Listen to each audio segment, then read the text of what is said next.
Right, number 6, we also want to solve the quadratic equation. I'm going to attempt to solve this one by factoring to see if it factors. And then if not, we'll do the quadratic equation.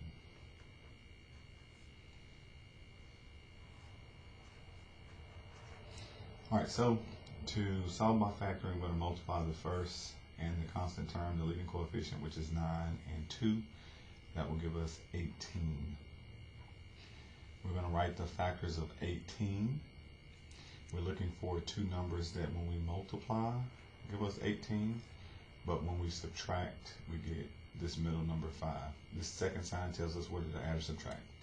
Alright, so 1 and 18, 2 and 9, 3 and 6. Okay, so all of these multiply to give us 18, but none of these pairs, when we subtract 18 and 1, give us 5, 2 and 9 give us 7, and 3 and 6 give us 3. So it won't factor. So that means I'm going to go back to the quadratic formula. Negative b plus or minus the square root of b squared minus 4 times a times c, all divided by 2 times a. Alright, I'm going to plug in these values. Remember a, b, and c when you put it in standard form. Negative b, so I'm going to plug in the opposite. So this time I will do a positive 5 goes in here, it would be negative 5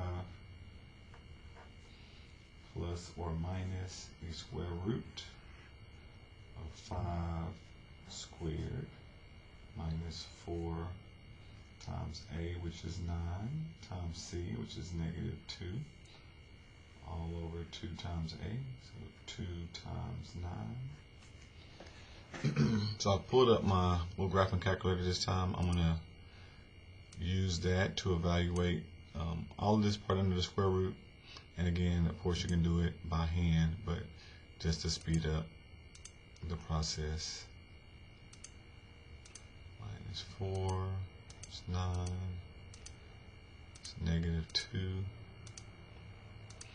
So we get 97. We got negative 5 plus or minus the square root of 97.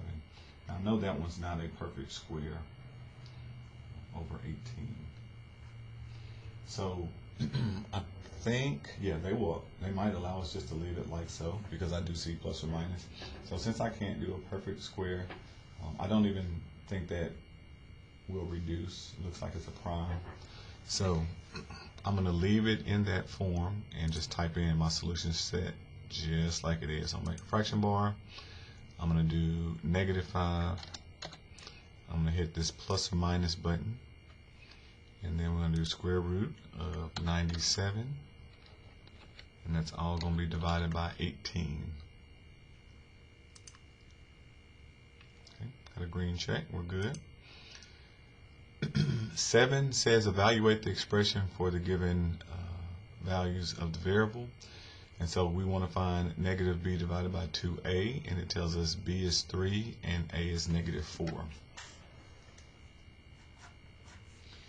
negative b divided by 2 times a.